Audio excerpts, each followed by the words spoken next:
皆さんおはようございます。スペースアートダンス TV で今日もエナジー全開ステップアップしていきましょう。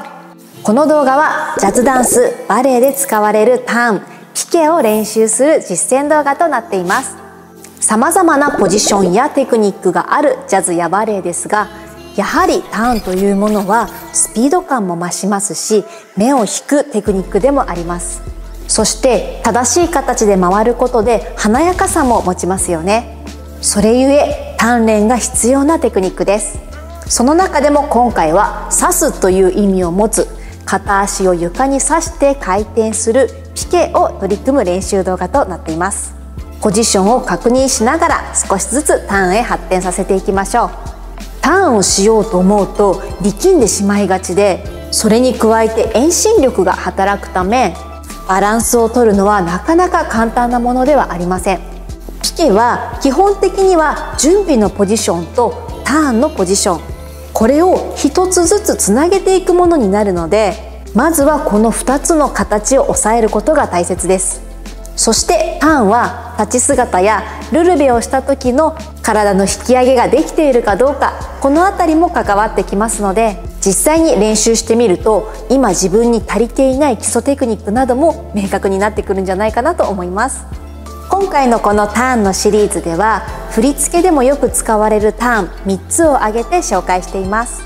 鎖、チェーンという意味を持ち、1番のルルベでターンをしていくシェネ、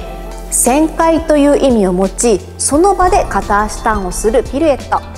各実践動画に対して各部位のコツやポジションの意識など細かく説明している解説編もセットでご用意しています。ご自身の用途に合わせてご活用いただけたら嬉しいです。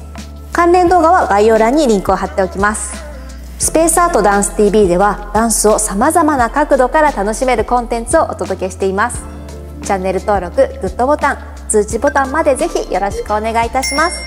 ピケは刺すという意味を持つことから、まずは回転をすることよりも刺して立つ、この安定感マスターできるように頑張りましょう。5、6、7、レッツゴー。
それではピケの実践メニューの流れ、カウント解説していきます。まずポジションと軌道の確認です。一つの形は足を前に単純に出したところ、この状態をプリエにした形、ここがまず一つ目のポジションです。そしてもう一つ目のポジションはオープンパッセです。この2つを組み合わせてピケという回転ができてきます。続いて軌道です。先ほどのプリエをした状態から外側へ大きく一歩踏み出し、そこへ向かってオープンパッセを持ってくる、そんな流れになります。オープンパッセに乗った後は着地を左足するんですが、この時に足を入れ替えるようにして先ほどの1つ目のポジションに戻ってきます。この流れをずっと続けていくとピケになっていきます。それではパート1の説明に入ります。今のポジションをつなげて確認するというパートです。アームスに関しては基本回るときはアンダバンの位置で回ります。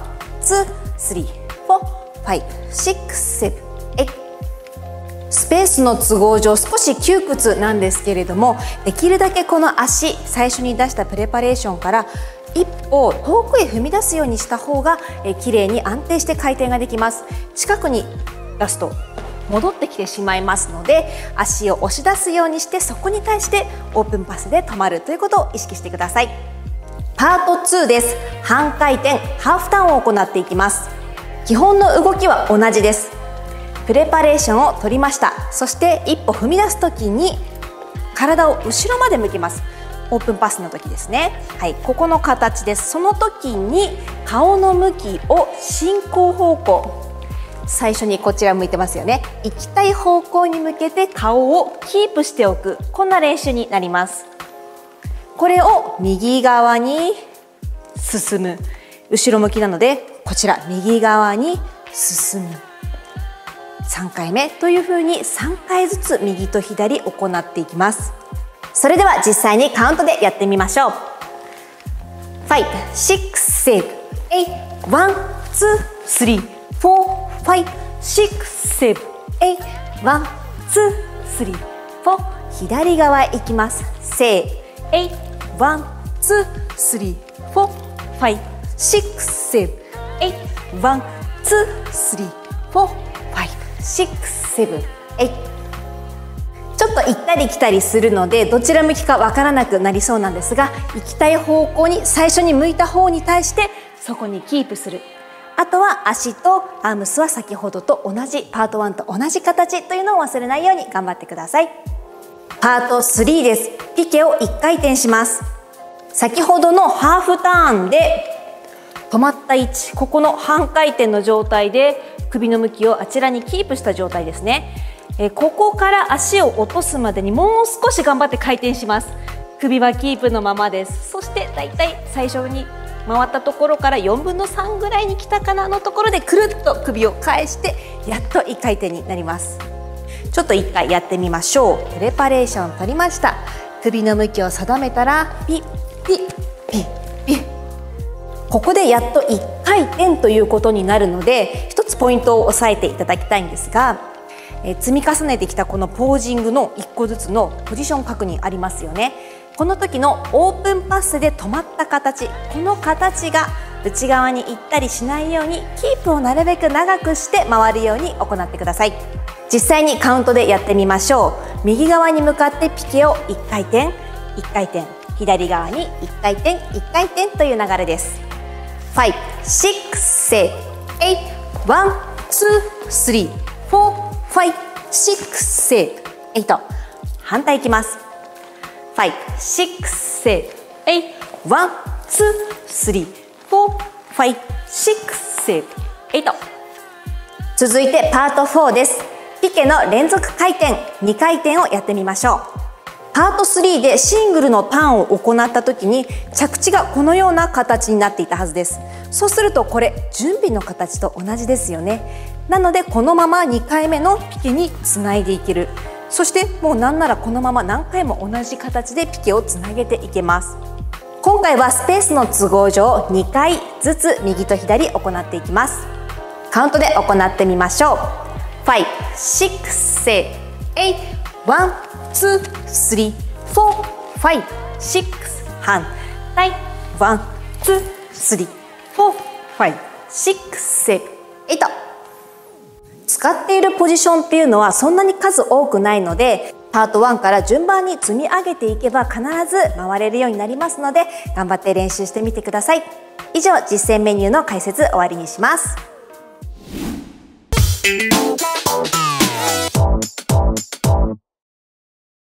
皆さんお疲れ様でした。ピケ実践練習はいかがだったでしょうか。回転することばかりを考えていると意外と回りすぎてしまったり、不要な力が入っていたりもします。ポジションとポジションをつなげていくことを大切にしましょう。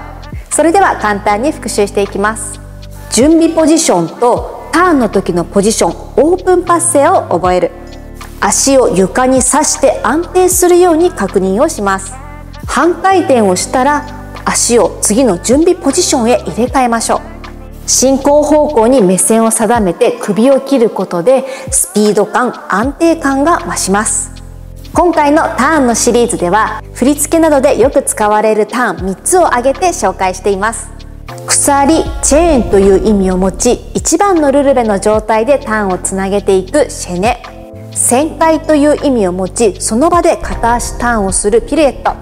それぞれの実践編の動画に対して各部位のポジションや体の意識、使い方など詳しく説明している解説編もセットでご用意しています。ご自身の用途に合わせてぜひご活用ください。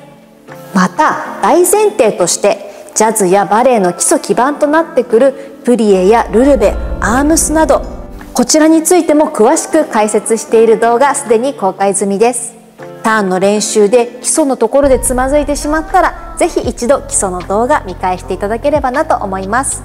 そしてターンをマスターしてきたら実践で利用できるようにぜひ一緒に取り組んでもらいたいメニューもあります。ターン、ジャンプへつなげる基礎ステップシリーズというシリーズではシャッセやシュスなどターンとターンのつなぎなどで活用できる基礎メニューをご用意しています。クロスフロアでいろいろなステップでつないでいって基礎力に加え応用力もぜひアップしていってください。関連動画は概要欄にリンクを貼っておきます。スペースアートダンス TV では皆様がエナジーあふれるダンスライフを送れるように、そして少しでもハッピーにつながっていけるように動画を作っています。チャンネル登録、グッドボタン、頻度高く更新もしていますので通知ボタンまでぜひポチッとよろしくお願いいたします。いつもご視聴いただいている皆様ありがとうございます。ダンスとは全然関係ない話なんですが、最近近所でヘビが出ました。私自身は直接見ていないんですが、家族や近所の方何人かが目撃しています。そんな情報を近所でシェアをしていたら、私はこの間ネズミを見たよとか